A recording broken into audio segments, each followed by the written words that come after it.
देशासाठी मागा, धर्मासाठी मागा, देवासाठी मागा. मागा रे पोरांनो.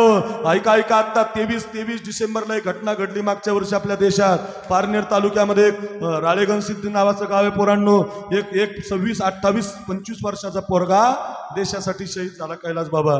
तो पोरगा आपल्या संभाजीनगरला शिकला आणि 2018 मध्ये तो मिलिटरीमध्ये जॉईन झाला. बाप त्याचा कमिशनर आहे, 1 लाख 1.5 लाख पगार आहे. आई त्याची जिल्हा परिषद शिक्षिका आहे, 1.5 लाख पगार आहे.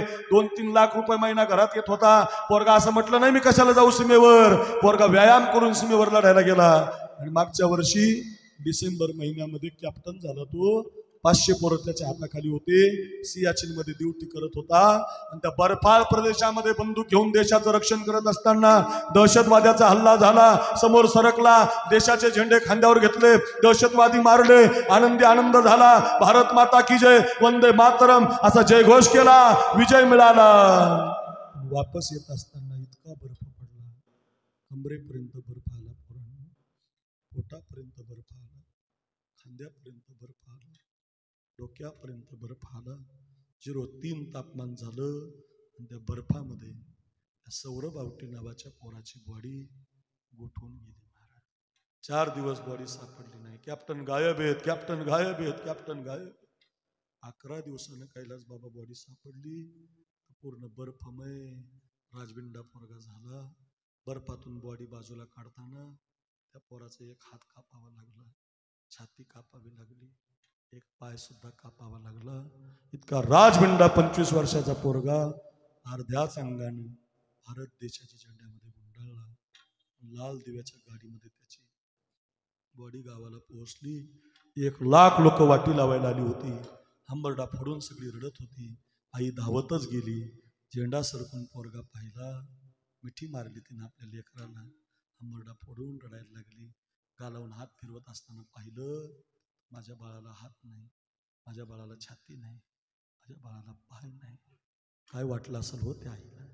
ज्या आईनं इतका राजविंडा पोरगा दिला, त्या पोरानं आपल्यासाठी हात दिला, छाती दिली, पाय. आठवण काढत जा बरं पोरानं. हे माझ्या माय बापांनो, कुछ याद उन्हें भी कर लो जो लौट के घर ना आए, जो लौट के घर ना आए. ऐ मेरे वतन के लोगों, जरा आँख में भर लो पानी. जो शहीद हुए हैं उनकी जरा याद करो कुर्बान. जब घायल हुआ हिमालय, खतरे में पड़ी आजादी. जब तक थी सांस लड़े वो, फिर अपनी लाश बिछा दी. संगीन पे धर कर माथा, सो गए अमर बलिदान. जो शहीद हुए हैं उनकी जरा याद करो कुर्बान. कोई शिख कोई जात मराठा, कोई शिख कोई जात मराठा, कोई बुरखा कोई मदरासी, कोई बुरखा कोई मदरासी. सरहद पर मरने वाला, सरहद पर मरने वाला, हर वीर था भारत वासी, हर वीर था भारत.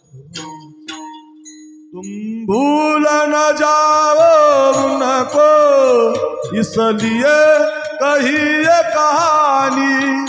जो शहीद हुए उनकी जरा याद करो कुर्बानी. भारत माता की वंदे, भारत माता की वंदे. आपल्या देशाबद्दल अभिमान असला पाहिजे. आपल्या मातीबद्दल कधी आमचे कैलास महाराज मगाशी उदाहरण सांगताना रडायला लागले. भाव असला पाहिजे. कशासाठी बोलतोय ऐका. आईनं झेंड्यावर हात फिरवला, पोराची माती झाली. 1 वर्ष झालं बाबा. आता ती आई हातानं जेवण करत नाही. त्या लेकराची माय हातानं जेवत नाही. ती म्हणते माझ्या तोंडाजवळ हात आला की मला माझ्या पोराचा हात दिसतो.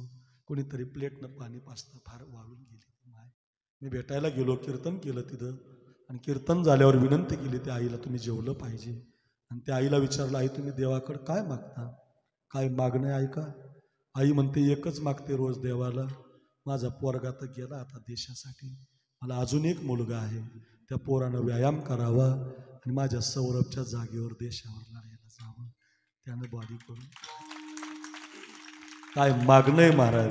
मागायचं तर असं मागा, मागायचं तर शिवा नाव्यासारखं मागा, मागायचं तर केवटासारखे पाय मागा, मागायचे तर नामदेवरायसारखे पाय मागा. याची देवा पै मागत चरण सेवा तुमचे पाय देऊन टाका, दुसरं काही नको. विठोबा रखुमाई, जय जय भोबा रखुमाई, भोबा रखुमाई, भोबा रखुमाई. ज्ञानेश्वर माऊली, ज्ञानराज माऊली, ज्ञानेश्वर माऊली, ज्ञानराज माऊली, ज्ञानेश्वर माऊली, ज्ञानराज माऊली. हो,